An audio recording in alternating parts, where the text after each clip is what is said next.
കുട്ടീസ്, welcome back to Xylem learning. Aruna miss ആണ്. അപ്പോൾ മക്കളെ, ക്രിസ്മസ് എക്സാമിന് ശേഷം വീണ്ടും നമ്മൾ മറ്റൊരു എക്സാമിന് വേണ്ടിയിട്ട് ഒരുങ്ങുകയാണ്, ആനുവൽ എക്സാമിന് വേണ്ടിയിട്ട്.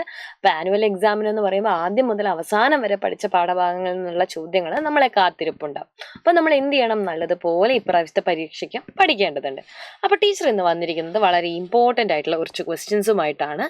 നല്ല ഭക്ഷണശീലങ്ങൾ എഴുതുക എന്ന് പറയുന്ന ഒരു ഗംഭീര ചോദ്യമായിട്ടാണ്. നല്ല രീതിയിൽ നമ്മൾ ഭക്ഷണങ്ങൾ കഴിക്കേണ്ട ആവശ്യമുണ്ട്, അല്ലെ? നല്ല ഭക്ഷണങ്ങൾ തന്നെ നമ്മൾ കഴിക്കണം. അപ്പൊ നല്ല ഭക്ഷണശീലങ്ങൾ എന്തൊക്കെയാണെന്നാണ് നമ്മളോട് ചോദിച്ചിരിക്കുന്നത്. എന്തൊക്കെയാണ് നല്ല ഭക്ഷണശീലങ്ങൾ എന്ന് പറയുന്നത്? ഇവിടെ തന്നെ ഒരു ചിത്രം നോക്കിയൊക്കെ. അമ്മവും അച്ഛവും കൂടെ വിനോദയാത്രയ്ക്ക് പോകുന്ന വഴി ഒരു ഹോട്ടലിൽ കയറി. ഹോട്ടലിന്റെ ദൃശ്യമാണ് ചുവടെ കൊടുത്തിരിക്കുന്നത്. ഇത്തരത്തിലുള്ള ഹോട്ടലിൽ നിന്ന് ഭക്ഷണം കഴിക്കുന്നതിനോട് നിങ്ങളുടെ അഭിപ്രായം എന്താണ്? അപ്പൊ നമ്മൾ കഴിക്കുന്ന ഭക്ഷണമാണ് നമ്മുടെ ആരോഗ്യം നിർണ്ണയിക്കുന്നത്. നല്ല ഭക്ഷണങ്ങളാണ് നിങ്ങൾ കഴിക്കുന്നെങ്കിൽ നിങ്ങൾക്ക് നല്ല ആരോഗ്യം ഉണ്ടാകുക. മോശം ഭക്ഷണമാണ് നമ്മൾ കഴിക്കുന്നെങ്കിൽ നമ്മുടെ ആരോഗ്യം എന്താവും? മോശമാവുകയും ചെയ്യും.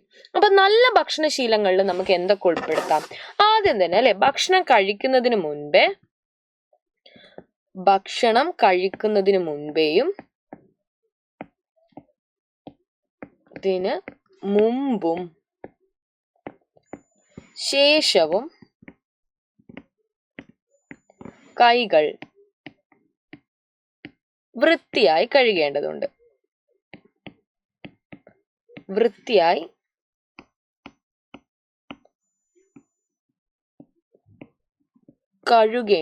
അല്ലെ? ഭക്ഷണം കഴിക്കുന്നതിന് മുമ്പും ശേഷവും എന്ത് ചെയ്യണം? കൈകൾ നമ്മൾ വൃത്തിയായിട്ട് എന്ത് ചെയ്യണം? കഴുകേണ്ടതുണ്ട്. അത് മാത്രമാണോ? ഭക്ഷണം നന്നായിട്ട് ചവച്ചരച്ച് കഴിക്കണം. ഭക്ഷണം നന്നായി നമ്മൾ എന്ത് ചെയ്യണം? ചവച്ചരച്ച് കഴിക്കണം.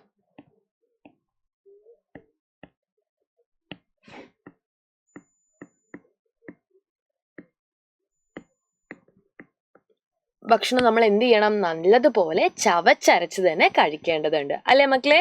അതേപോലെ തന്നെ, അല്ലെ, വെള്ളം കുടിക്കുമ്പോഴും നല്ലോണം നമ്മൾ ശ്രദ്ധിക്കേണ്ടേ. വെള്ളം നല്ല തിളപ്പിച്ചതിന് ശേഷം മാത്രമേ നമ്മൾ കുടിക്കാൻ പാടുള്ളൂ.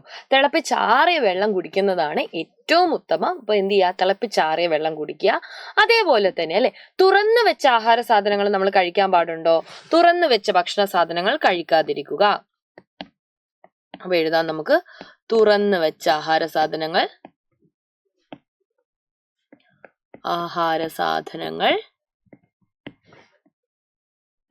കഴിക്കാതിരിക്കുക.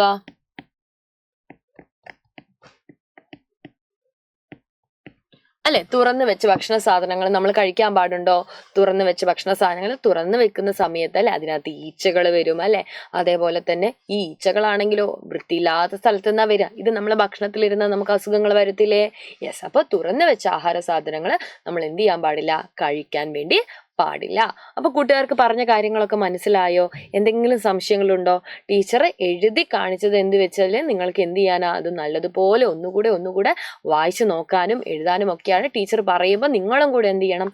എഴുതി നോക്കണം, അല്ലെ? നല്ലതുപോലെ എഴുതി നോക്കുക. അപ്പൊ പറഞ്ഞ കാര്യങ്ങളൊക്കെ മനസ്സിലായോ? അപ്പൊ അടിപൊളിയായിട്ട് എന്ത് ചെയ്യാം? സൈലത്തിനൂടെ പഠിക്കാം. അപ്പൊ എല്ലാവരും എന്ത് ചെയ്യുക? നല്ലതുപോലെ പഠിക്കുക. നല്ല ചാനലൊക്കെ സബ്സ്ക്രൈബ് ചെയ്ത് വെച്ചിട്ടുണ്ടാവണം. അപ്പൊ നമുക്ക് ഇനിയും വരുന്ന ദിവസങ്ങളിൽ ലൈവ് ക്ലാസ്സസ് ഒക്കെ കാണാൻ പറ്റും. അടിപൊളിയായിട്ട് പഠിക്കാം സൈലത്തിനോടൊപ്പം. All the best.